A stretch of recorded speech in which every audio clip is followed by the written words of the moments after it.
power there to lift off something as big as the Thor. So I think the Thor might be a good counter response to these Phoenixes. He's also getting some missile turrets, as we saw earlier. Phoenix is continuing to get great scouting information for Ynot, moving into his base. Not really sure if there's anything really interesting to see, just a couple turrets, and we do finally see another command center being constructed. Yeah, he is going to be getting his first expansion up, and it's at almost the 13-minute mark. Here. Thor is here! Oh my god, I love the Thor. I think it's definitely one of my favorite units, and you were mentioning it does do the splash damage, so it's going to be really difficult for these Phoenixes, I think, at this point to do that much damage. I think that he's wise not to continue making them, although I guess maybe he is still squeezing out a couple here and there. It's just going to become exceedingly more difficult because, like you said, he can't lift up the Thor. The Marine's not really worth it. So here comes another push here from Beyblade. I'm not sure if he's going to be able to do a lot because of those cannons and only one Thor. I mean, he's only so manly. He can only do so much. And it looks like he's still going to pick up a couple units here. Losing Phoenix is not really worth it. But I just don't think the Terran can bust in here. He's going to try, though. Well, now the force field's actually going to split the Thor away from the Marauders and the Marines, allowing the Phoenixes to pick off the Marauders so that the Thor can't really reach them, at least not effectively. It's going to force the Thor to get into harm's way in order to deal with those Phoenix. Now the push has been, the threat has been averted, and so Ynot they're playing really well. If you guys recall, he split the army up, and that allowed him to get the Phoenixes in range without fear of taking damage from the Thor. So now NotBeyBlade losing all of his Marauders. We do have +1 weapons coming in. But without the Marauders, he's going to have a difficult time breaking down these cannons because Marauders do bonus damage to the buildings. Yeah, it's pretty interesting that Ynot actually held that off so well. He split that army up perfectly. It's really important. I think that's a very crucial part of the game because it's just showing how much of a micro-intensive build this is. Not only do you have to rely on the sentries, but you also have to rely on your extremely, I always think of them as paper planes, the extremely fragile Phoenixes. And so now the two Thors, which they kill Stalkers and Zealots like no one's business, so he's really going to have to keep doing what he's doing and keep, if you want to show the units lost, I'm actually kind of curious if his micro has been paying off. Fairly similar numbers here, and it does look like he's actually a little bit behind, so he has to be very, very careful because Phoenixes aren't going to win you a game no matter how you cut it. You're going to have to deal with that ground army, especially those Thors at some point, so we're just going to have to see what Ynot can come up with as this game continues forward. Yeah, I think Ynot might want to consider, like you said, changing his unit strategy, his unit composition up, because Phoenixes, while they were good early on to deal with those Marauders, right now they're kind of like a cost sink, and you need to switch up the units. Luckily, we don't see any more Phoenixes coming out. We're seeing him transition into a more ground-based build. I'm not sure why he has Chrono Boost on the Warp Gates. Does that actually make the cooldown faster? Yeah, it reduces the cooldown on it, and I think he realized, like you're saying, he needs a ground army, no more of this Phoenix kind of fun play time. He needs to get a bigger ground army, and he's actually getting the Zealot leg charge for, well, the Zealots, and because he needs to get those Zealots on top of those Thors, yeah, so they, absolutely. because if the Thors are just sitting there shooting them, they pretty much two-shot Zealots, and so he still does have these Phoenixes, though I like how he's keeping them active. They haven't been sitting around at all. They are definitely earning their paycheck as they're flying around everywhere just to scout and see what's going on, and so that's an advantage you don't normally get in TVP. You usually have the observers, and then those get shot down because they just scan or they use their Raven. But I can't wait to see, though, what NotBeyBlade's going to do because his Thor count's getting pretty scary, and the army of NotBeyBlade right now actually counters the Protoss army fairly effectively.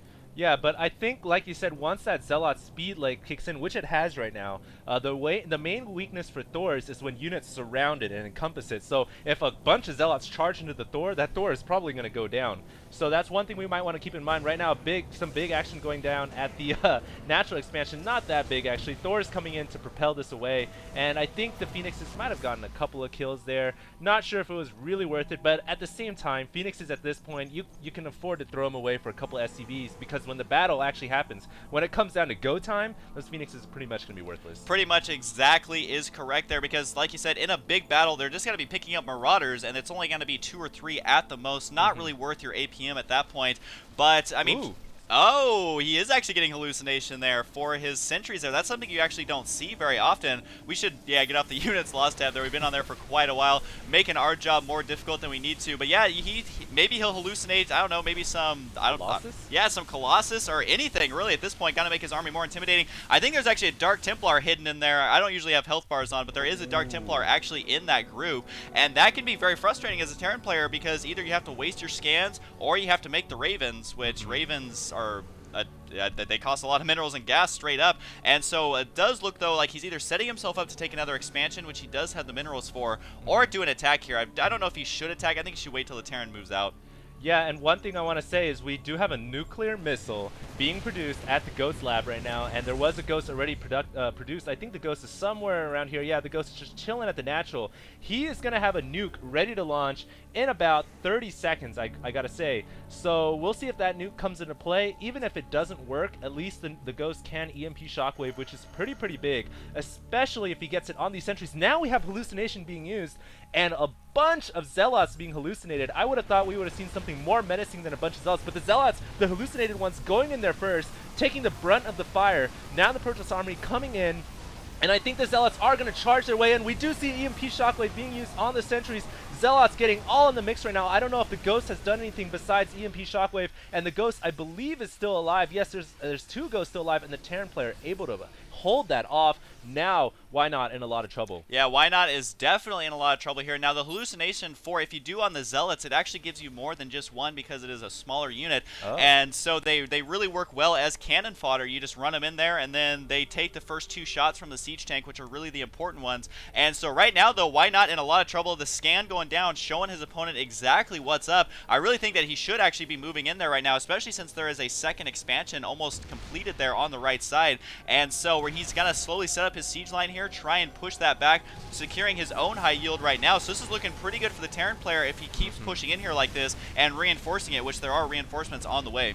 Now we do have some Dark Templar coming out, and we're going to see right now if NotBeyBlade has the energy to use that Comsat, because he did just use one earlier. Look at that Thor getting surrounded. Force field's actually not allowing him to escape, and he is a big, bulky guy. Now finally Comsat being used. That is the danger when you're playing against Protoss and your Terran. You got to make sure you have energy when the battle occurs to scan for potential Dark Templar. Another DT going in. He does have enough energy to scan that down, and now Ynot in a lot of trouble. There is a very large Protoss mech army chilling outside the expansion. Now 2 more DTs coming in. I don't think the Terran army has another Comsat ready to go. At this point, I don't know if he has enough for a scan or if he even realizes there is another DT. Every time a scan goes down, it kind of reminds me of those skip it things from way back in the 90s. But either way, it does look like he's going to clean this up with these Zealots.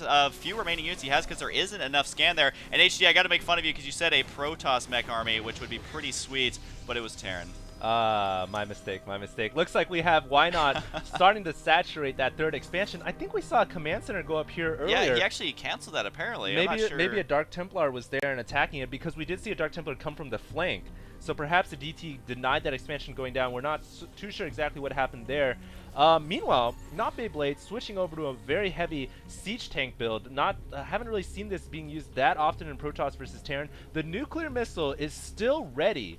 But we have not seen any nukes being used, and maybe that's because there really isn't any ghosts anymore, since they did all get taken out already.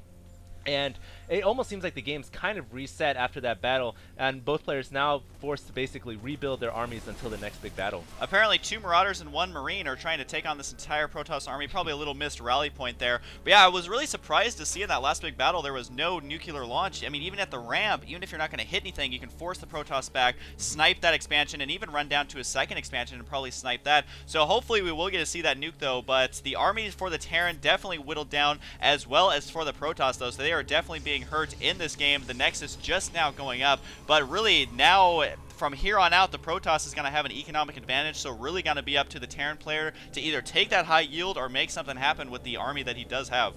Well, right now he is at 91 supply, Protoss player at 105, so Ynot still has the advantage. We are seeing a Raven being constructed solely for the purpose of the Dark Templar, it seems like.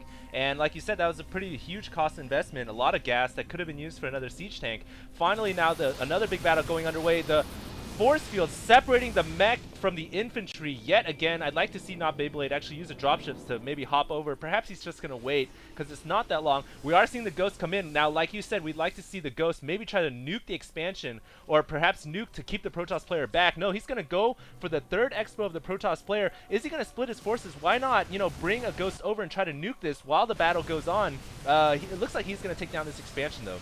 Yeah, he really needs to focus down that Nexus and make something happening, but it looks like he did get the Nexus. He's got to try and defend it, though, for his last remaining expansion here as the battle is taking place at the top of the ramp. And so I think the Terran player is going to get cleaned up here, though. The medvacs not really being as effective as they should because there isn't that much infantry. It was mostly Thors and siege tanks. And so there we go, but he did the damage I think he needs to because his opponent just finished his second expansion, and so now he has his own command center done. And so he was able to kill a command center, apparently taking the high yield